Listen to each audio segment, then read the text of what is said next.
ಹಚ್ಬೇಕು, ಇಲ್ಲ ಅಂದ್ರೆ ಕೊನೆಯದಾಗಿ ನೀನು ಸರಾಯಿಯನ್ನು ಕುಡಿಬೇಕು ಅಂತ ಹೇಳ್ತಾನೆ.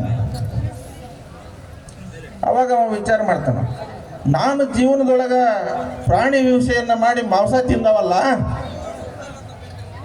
ಮತ್ತಿನ್ನು ನನ್ನ ಹೆಂಡತಿ ಹೊಡೆಯೋದು ದೂರದ ಮಾತು, ಏನು ತಪ್ಪು ಮಾಡ್ಲಾರ್ದಂತ ಬಾಜು ಮನೆಯವ್ರ ಮನೆಗೆ ಬೆಂಕಿ ಹೆಂಗೆ ಹತ್ತದಂತಂದು ಅವ ಏನು ಮಾಡಿದಂತ, ಏನಾರ ಅಲ್ಲಿ ನನ್ನ ದೇಹ ಕೆಟ್ಟ ಚಿಂತಿಲ್ಲ, ಆರೋಗ್ಯ ಹಾಳಾದ್ರೆ ಚಿಂತಿಲ್ಲ ಅಂತ ಸರಿಯಾಗಿ ಕುಡಿದ್ಬಿಡ್ತಾನ.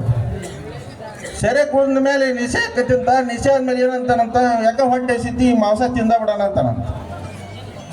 ಆ ಮಾಂಸ ತಿಂದ ಮೇಲೆ ಅವ್ನು ಹೇಗೆ ಬಂದು, ಏನ್ರಿ ನೀವು ಮಾಂಸ ತಿನ್ನಕತ್ತಿರಲ್ಲ ಅಂದ್ರೆ ಅದನ್ನ ಏನು ಹೇಳ್ತೀನಿ ಅಂತ ಹೆಂಡ್ತಿನ ಹೊಡೆದ್ನಂತ. ಹೆಂಡ್ತಿನ ಹೊಡೆಕತ್ತೀರಲ್ಲಿ ಒಂದು ಊರಾಗ 4 ಮಂದಿ ಬಂದು, ಏನೋ ನೀನು ಹೆಂಡ್ತಿ ಹೊಡಿತೀಯಲ್ಲ ಅಂದ್ರೆ ನನಗೆ ಬುದ್ಧಿ ಹೇಳ್ತೀರ ಅಂತ ಅವ್ರ ಮನೆಗೆ ಬೆಂಕಿ ಹಚ್ಚಿದ್ನ.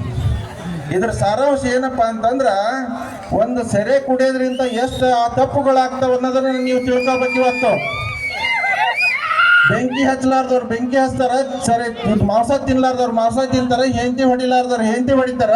ಇವತ್ತು ಮನೆ ಮಠ ಕಳ್ಕೊಂಡು ಇವತ್ತು ಬೀದಿ ಪಾಲಕರ.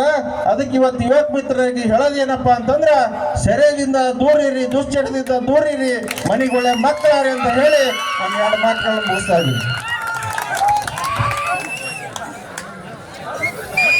ಈ ಕಾರ್ಯಕ್ರಮದ ಕುರಿತು ಬಹಳಷ್ಟು ವಿಚಾರಗಳನ್ನ ಈ ವೇದಿಕೆ ಮೇಲೆ ಹಂಚಿಕೊಂಡಂತಹ ಡಾಕ್ಟರ್ ಕುಮಾರಸ್ವಾಮಿ ಹಿರೇಮಠ ಅಣ್ಣವರಿಗೆ ತುಂಬ ಹೃದಯದ ವಂದನೆ, ಅಭಿನಂದನೆ.